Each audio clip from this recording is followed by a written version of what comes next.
भोला जी के भोला जी के भोला जी के चोली सब दीवानी छे। बोला बोला शंकर भगवान की।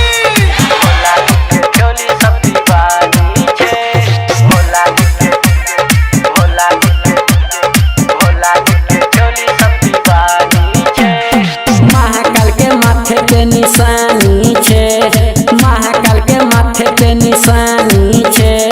भोला जी के चोली सब दीवानी छे, भोला जी के चोली सब दीवानी छे। बरसों से चलत कहानी छे, बरसों से चलत कहानी छे। भोला जी के चोली सब दीवानी छे, भोला जी के चोली सब दीवानी छे। भोला जी के भोला जी के भोला जी के चोली सब दीवानी छे। भोला जी के चोली सब दीवानी छे। लेने छे काबल ले बढ़ल छे पावल तो बोलबम के नाला लगावे छे। गावे छे भूखल संभाली केने सब तैयारी गाना डीजे पे चोली बजावे छे।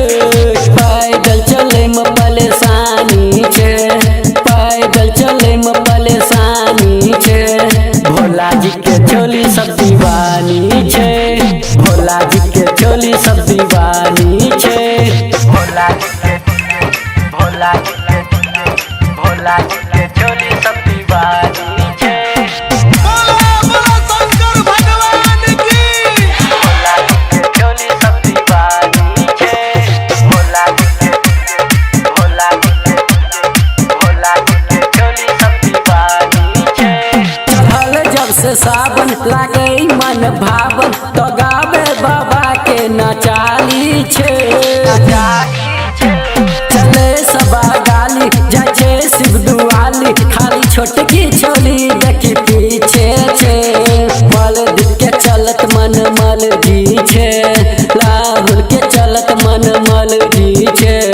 बाबा जी के चोली सब दीवानी छे, बाबा जी के चोली सब दीवानी छे।